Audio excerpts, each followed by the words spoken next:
Hello, welcome to Voice of Her Own. I'm Allison Kinnear, and this is Living and Learning. Every Wednesday at 3 o'clock p.m. Pacific Standard Time, I jump onto Facebook Live and talk a little bit about living and learning. Today, I'm back in my office. I'm horizontal screen, and I have a visitor. Wait, where is she? Right there. I got my dog, Riley, so she'll be taking a nap during this. This week this month, I have been, well, let me just first say, if you have little children around or you're at work, now's a good time to put your earbuds in because I will be cursing. But I have been talking about shit, kind of the metaphorical shit in life.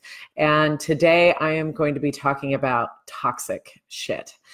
Some of the most toxic shit that we will have to deal with in our lives. This is especially for you who are empathic, for you who might be on the people pleaser side and on the kind-hearted side. That's what I'm going to be talking specifically to you all today.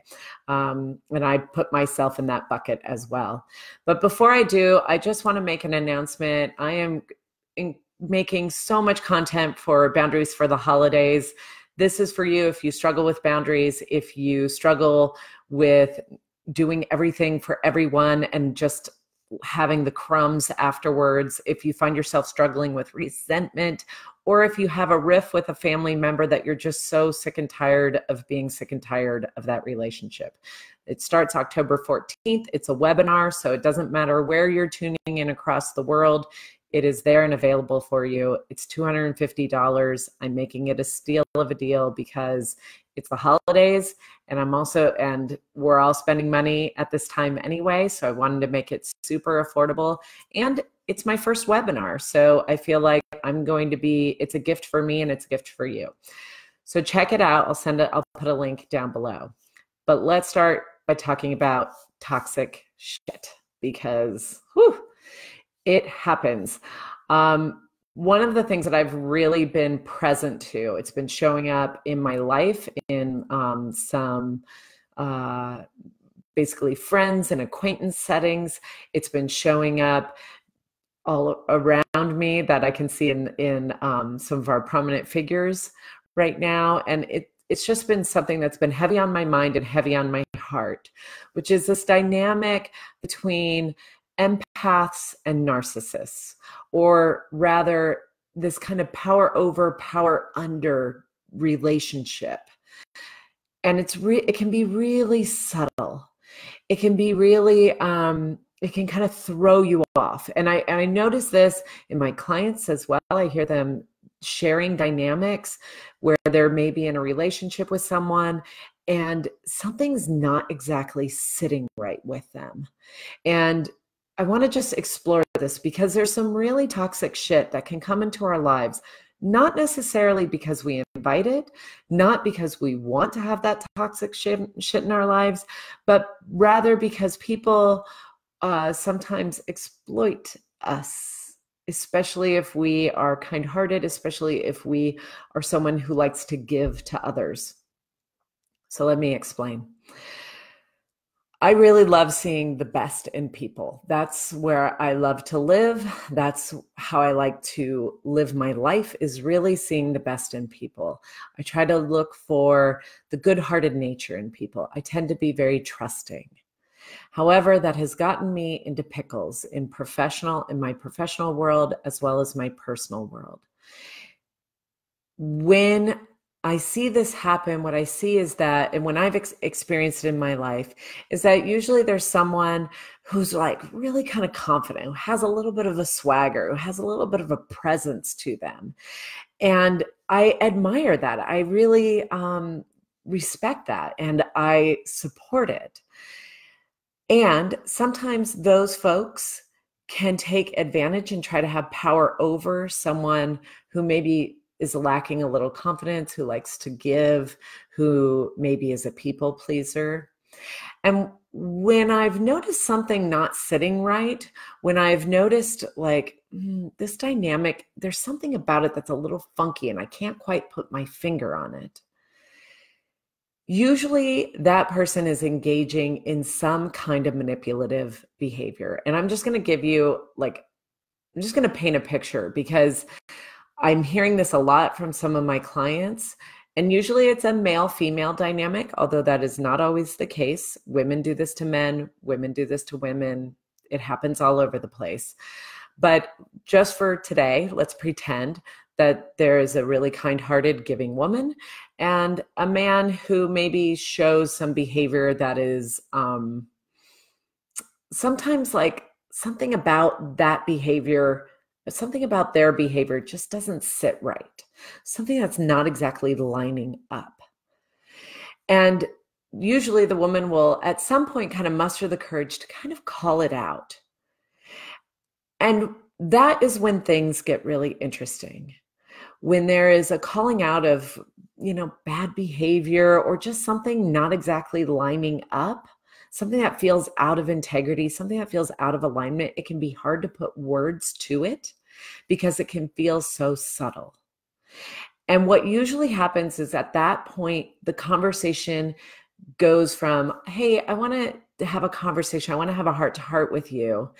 And it can really quickly turn into feeling really confusing. Suddenly we can be maybe talking about the woman and how it's not okay, how she's always filled with drama, how she's so sensitive, how she really doesn't, this is something she really needs to work on herself. It could be maybe the man accuses her of being out of integrity herself. How dare she? Don't you see how much I care? Sometimes these people who are more on the manipulative side will have this really great persona. They'll be charming and charismatic. They might have a great group of friends. They might be successful in business.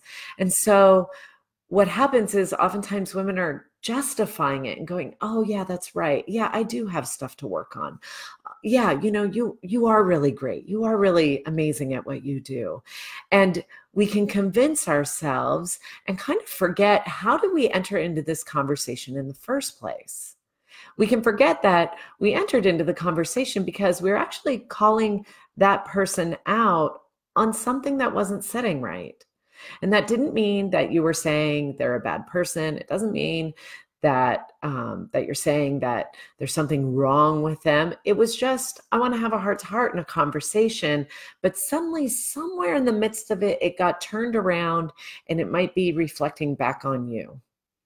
If you find yourself in these kind of confusing situations where you don't exactly know how you got there, or you don't really know why something is still feeling off, and then the behavior kind of continues, but it seems like it's your fault, you might default into becoming even nicer, becoming even more empathic, more understanding, because maybe you were accused of not being empathic, not being understanding enough. That is not always the case. Sometimes, and I hate to even say this, but it is true, sometimes people will take advantage of that empathy. They will take advantage of that kindness. They will take advantage of your ability to be self-reflective. They will take advantage of that self-doubt.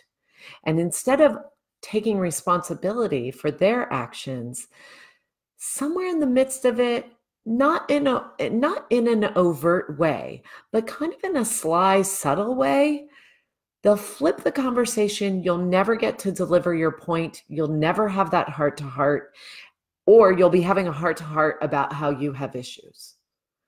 So if that is happening, please know that you are not crazy. Please know that there is something going on. There is something that is out of alignment. And it's important, in all of this, because we never know who the manipulators are, and they can be people we love dearly, and yet they can still manipulate us.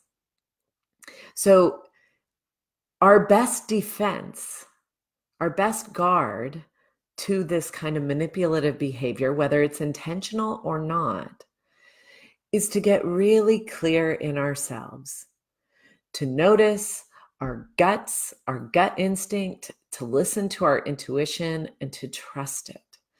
It is the number one way that we can keep ourselves safe. It is the number one way we can sniff out people who maybe don't have our best interests at heart. It's a way we can sniff out people that maybe we're just not a good fit for. It can be a way of protecting ourselves.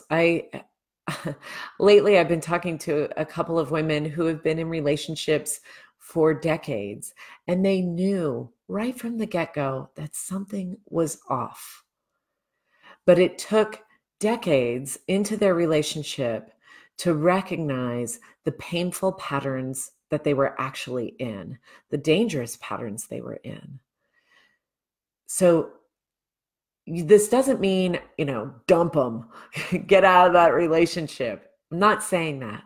What I am saying, though, is it's really important for you to get in tune with you, because that is your best defense. That is your best safeguard.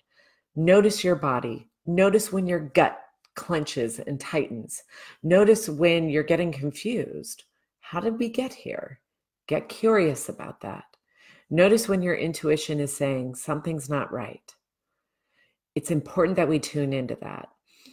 I just finished along these same lines. I was noticing it in my environment, and so I picked up a book that has been super helpful. And I'll tell you, the hits just keep on coming. I am noticing this manipulative behavior. Again, people may not be intentional around it, but it is something, I always talk about intention versus impact.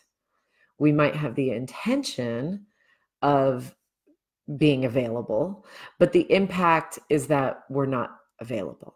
We may have the intention of showing up for a heart-to-heart, but the impact is that never happens.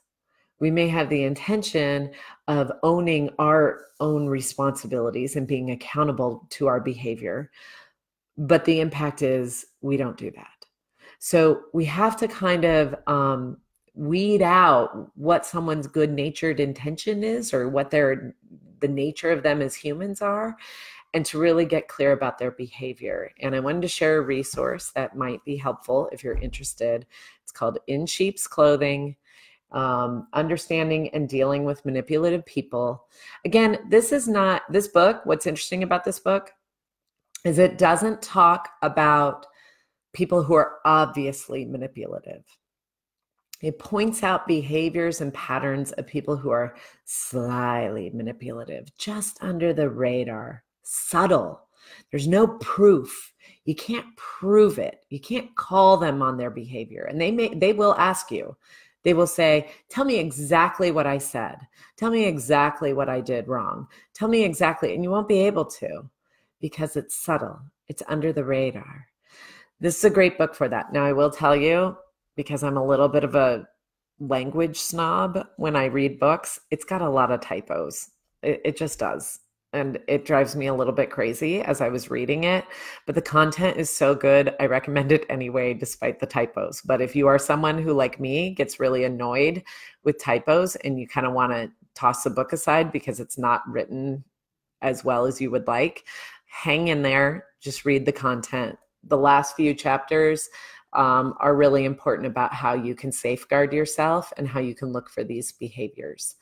So if you have someone in your life who you often feel confused after talking to them, after you go there with the best of intentions, or you end up feeling worse about yourself when you were going in there to talk about something they were doing, let me tell you, just keep listening, keep getting curious about yourself and the behaviors of that person. Trust your intuition. It knows, it knows, it knows, it knows. And if you want practice in how to do this, how to actually walk yourself through boundaries for the holidays, I'm telling you, I got some good stuff in there. Thank you, Kristen. Thank you, Kathy, for tuning in and watching it all the way through. I love you both. I wish you all a wonderful week of living and learning, and I will see you next week. October, we might stop talking about shit. Hey, it might happen. October, new topics. I'll see you next week. Take care.